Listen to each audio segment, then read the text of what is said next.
don't know about very experienced, I think my experience pales in comparisons to Judy's, but while Judy's setting this up for me, I'll just tell you a bit about epping. Epping classes have been going for, I think, 10 to 12 years, so longer than I've been there. We've only been there for 2.5 years. They have between 35 and 40 students coming twice a week for English classes. We have one beginner class, one myth class, 2 intermediate classes and an advanced class. Like I said, we meet 2 days a week, so that's actually quite a lot of work for the teachers to put in. And we also have a lady that works on a Thursday night. She has been come to her home on a Thursday night. Okay, so as we were going through... Be in control of your own slides. Show up. You just you press this one, they'll go on one at a time. I'll hold this and Judy can sit down.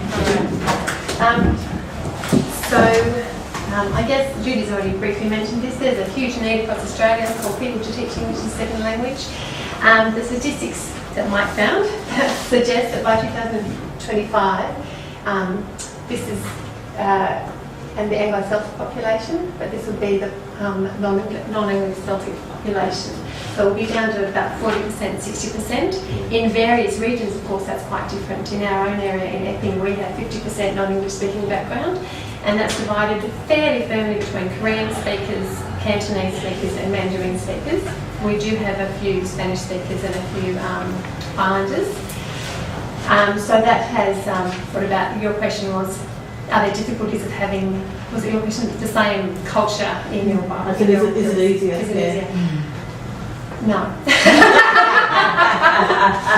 In some ways it is easier when you've got a beginner group and someone helps someone else. You're going to go, oh yes, I couldn't get that across. But generally speaking, it actually is much better to have a broad range if you can. Each group in our church needs to put forward its visions and its goals to the session.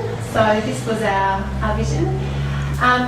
Again, like Judy, we didn't want to fool people into coming into our classes. We don't want to say, yes, we're going to teach you English, but we're really there to get you as Christians first. So we really do want to teach English to the best of our ability, but we really do want to introduce our students to Jesus and the Bible. They're kind of dual goals for us, but we don't want to not actually teach English. So we do both. The other goal is to build relationships. So Judy has mentioned how important relationships are. Relationships really are the backbone of encouraging people to get to know Jesus. Okay, and on the downside of that, that's actually really tiring. I can't tell you what Christmas was like last year for me, with people ringing me up because I'm their teacher on the last minute wanting to give me gifts. I was halfway up to my Christmas celebration and someone's on the phone saying, I'm at the station, I need to see you, I've got a present for you, I'll be cooking all morning. So I had to go back, which was lovely that she had done that. But my kids are going, oh, we're on the way to Nana's, so we really have to go all the way back. So we had to go all the way back and get this lovely food. And that's constant. We have people dropping in, we have people coming all the time. The relationship is a big, big aspect, which is lovely, but there's no kidding that it actually does take a lot of your time. And the other ministry goal is to assist in building pathways from our ESL classes into our church. Okay, so there's one thing to get people coming to the classes, one thing for them to actually hear about Jesus, but another thing to actually have them feel welcomed into the church. So they were our goals. So how do we teach English? We teach one-to-one when necessary. We try not to do that, but every now and then, as you said, you'll get someone who speaks no English and they can't cope in a class. They feel that it's just too much for them. So occasionally we will do one-to-one. When I was studying English, my tutor said to me, oh no, we don't get in Australia people that speak no English. And then I got into the community and found actually there are people that speak no English. Not even days of the week, not numbers, not anything. Thankfully in our area, it's a blessing for us, there's not a great deal, but there certainly is there. We do small groups. Generally that happens when our classes break into small groups. We tend to be a class-focused school, I guess we're a school, but we do often break them into small groups if we're trying to work on more conversation skills or something. Our classes some are conversation classes and some are straight English classes. Where did we get our resources from? Secularly, we get our resources from Abby's Bookshop and the Bridge Bookshop. Both of those have online facilities, so you can browse online and see what's there. Anglicare, as Judy has said, has been fantastic. We are one of the churches that participates in the 2 training days. They're just outstanding. And then, of course, there's Judy herself. Judy has come to our church to train once, and she's coming back in November. And it's just been fantastic because I am so grounded in there now. It's actually lovely for someone else to come and help us along a different phase to say things. So they're our resources. If anyone's jotting that down. That's a different email address, Judy. Is that Judy? So you've got 2. Oh, yeah. So they both reached me. The original idea was to have a personal one and a ministry one. Didn't work, really. Okay. This is probably a good point to say that we are one of those churches. We decided that we would, because we're a church, we're going to teach the Bible. So half of our lessons are Bible lessons. So different classes might do it differently. My class every Monday, we do a secular version. At the moment we're working through a series called Words Will Travel, which is fantastic.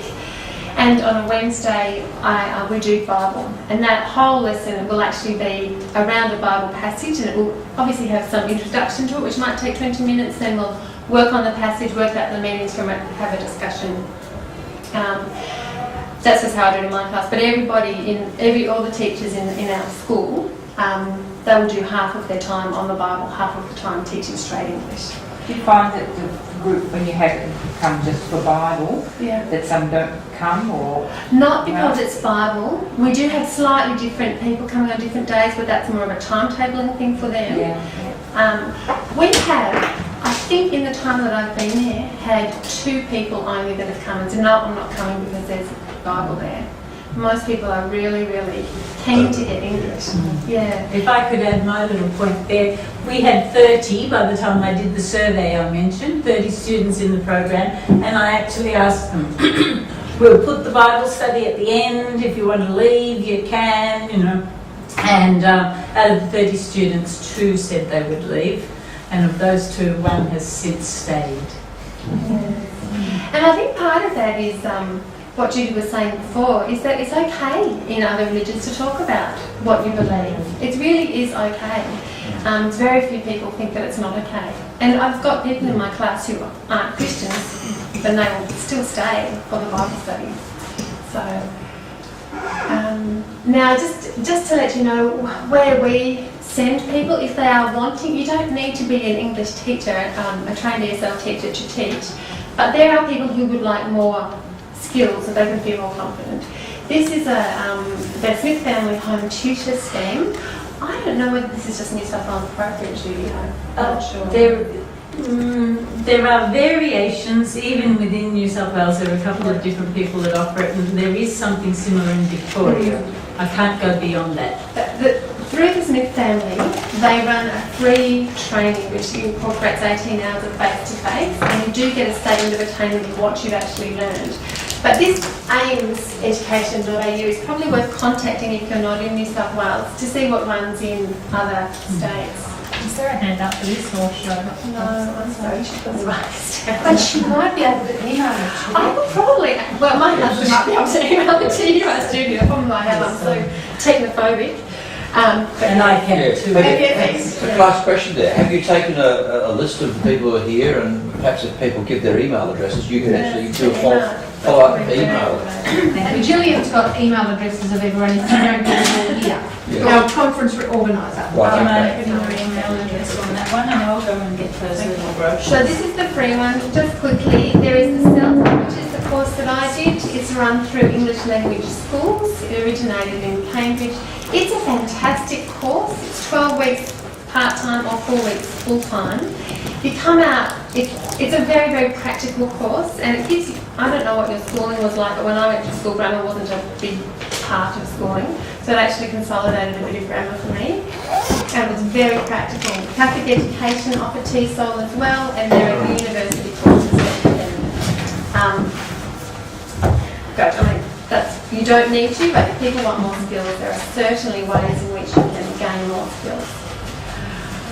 Okay, so how do we teach about Jesus in our courses? We use the Anglicare resources a lot, but we do have, some ask whether we just open the Bible.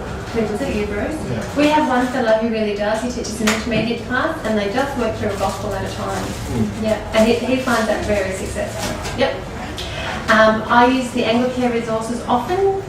Sometimes that means we might be working through parts of a gospel. Sometimes that means we might be working through theological foundation things.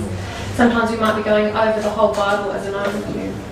There are other things that Judy can help you find. HIS English is English. Passport to the World of English and Common Ground. We also have Easter and Christmas services, so twice a year the whole lesson actually just becomes a service where we will pray, we will teach from the Bible. My husband generally teaches, we sing Christian songs, and actually they really seem to enjoy that, the students that come. And then we'll usually follow that by eating, which is always a good thing. We offer Christianity Explained. We always offer that as an option, and so I had some people do that with my husband and myself last year, or 2 Ways to Live. We have an Easy English Bible study, I suppose, as part of our course, but we have offered an Easy English Bible study on top of that. It's not been as successful as Judy's. We ran it for a short time. We have to probably rethink how we did that. It was not, just not quite sure why it didn't work, so whether we didn't whether the timing was wrong. We just need to go back and rethink how that happened. And then, of course, you can make your own lessons. And you can. There's this fantastic program on the net, one of the only ones I can access, called Bible Gateway. It's got all the different Bible translations, and I tend to look at a few passages and see, which one's going to give me the easiest time. Of course, less questions. So that's how we teach about Jesus. Now, building relationships, I can't express enough. Building relationships is so important. We have morning tea. We do an hour of teaching, we have morning tea, then we have another hour of teaching. It's a fantastic time to get to know people. And the relationships is not just hello, how are you, but most of our teachers will at times be asked to make phone calls on behalf of them to the Electricity Commission or to the holiday that they've just made and they've booked it twice, or so many ways that we then. In fact, I think one of my last ones was a lady who's now ended up at Calvary College with her children, but she had an agent that brought her out to Australia and fed her some false information, so that she had to actually leave Sydney and go back to Brisbane to get the education that she wanted. So you actually can be really involved in people's lives, which is a wonderful privilege. It really is a wonderful privilege. And personal hospitality. I tell you, the number of times if I suggest that people come to my house, they get so excited. They just want to come in and see how an Aussie lives. And they're not shy, they go into every room. They look at everything. It's fantastic, right? I love it. I guess the big challenge for us is how we get from ESL classes to church. The truth is that we find that it's mostly our beginner students who are really interested in Christianity, because they've newly arrived to Australia and they think that Australia is a Christian country. They've not yet been disillusioned. And so they're really quite interested. So we use our ESL classes to advertise church events and activities. Could I just highlight, there were 2 aspects to what you said. I agree with you that the beginners, and the other thing which I wanted to highlight, you said it's the new migrants. Yeah. People who are fresh off the boat, so to speak, or off the plane or whatever. That's right. They're both all really interested. The major area that we've been able to kind of move from ESL into is brigades. We have a lot of Asian students and they love brigades. They love the lining up, the order, all that kind of thing. That's been hugely successful. And our play group. A lot of these mums are really lonely and they're really interested in play group. And our holiday club's been really something they've come to as well. When you say brigades, you mean like the boys brigade and the girls brigade? Yeah, we still have those. I know they're a bit archaic in some ways, but our Asian students love them. My children love them as well. Easy English Bible studies, as I said, we kind of need to rethink that a little bit. It has worked better for us to do smaller Christianity Explained kind of things. So we're in the process of rethinking that. Every Sunday, my poor husband and the assistant have a written text of their sermon. for all of our ESL students. So, which is a little hard on my husband because he'd actually really like to speak more freely. But it has been such a winner to have that text written out, and that our non-English speaking background people have really appreciated it. We have had an English spot in church, and we keep hoping to have other ones. We have time pressure, so we'll see how that goes. An English spot is when there are words in the sermon.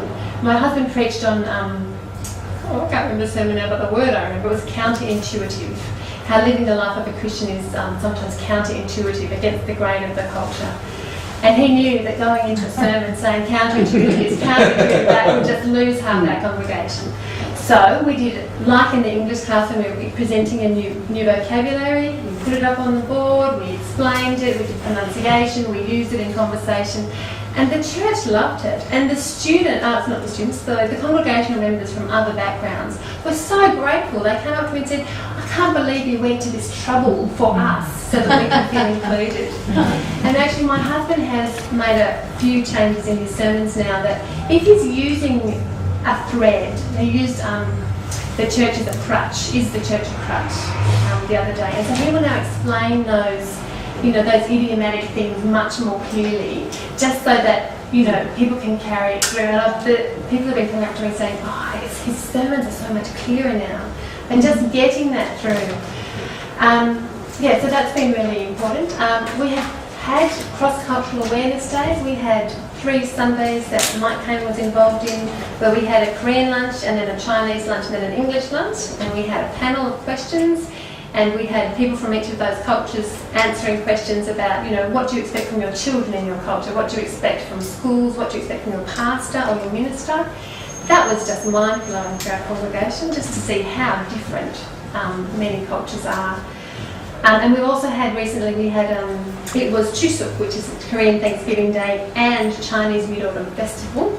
So we had a special morning tea with special moon cakes for the Chinese culture and rice cakes for the Korean culture, and that was just fantastic. And just the people that come to our church that are from a non-English speaking background, I just keep saying they're feeling so welcome and so encouraged. It's been great. Hospitality, again, that's part of the relationship. It takes time, it takes effort, but gee, it's been worthwhile. Is it an effective evangelism tool? Well, it can be, but it needs the support of the church leadership. You need the church to be on board with you, okay? Because if you're going to move people from the classes into church, the church has to want them, it has to be welcoming. It needs the support of the congregation members, it needs prayer. It then needs to provide opportunities within the church to serve. People want to come and be part of the body, then they know how to actually be part of the body. And the teachers need to be committed for the long term. Okay, so we're racing because I know we're short of time. Yeah. Teachers need to be prepared to commit to relationship with people. They need a love for people from other backgrounds. They need to be willing to share their faith, and they need to be willing to put the time into relationships. Just going to finish off quickly by 3 very short case studies. This is my darling friend Sally, who I'm going to cry because she's gone back to Korea.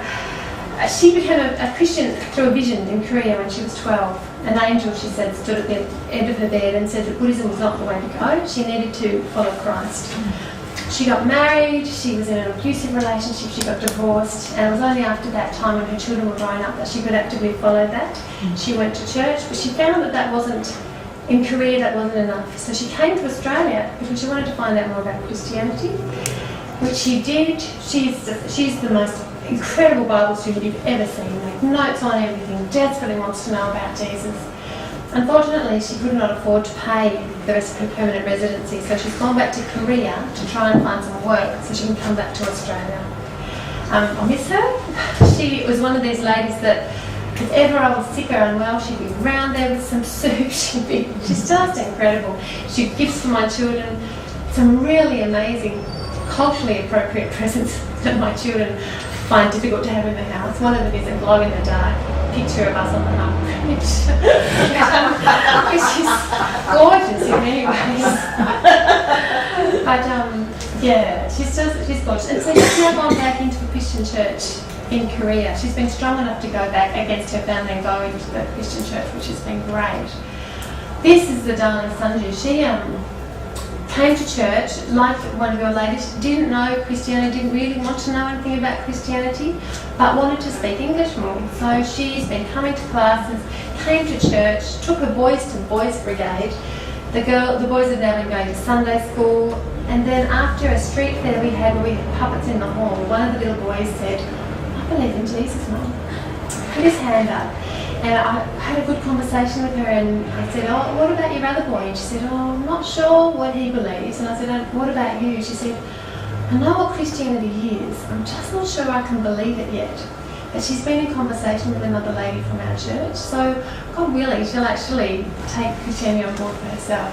She's very excited. She's only here for 2 years, so God willing, in that time, God will open her heart to Jesus.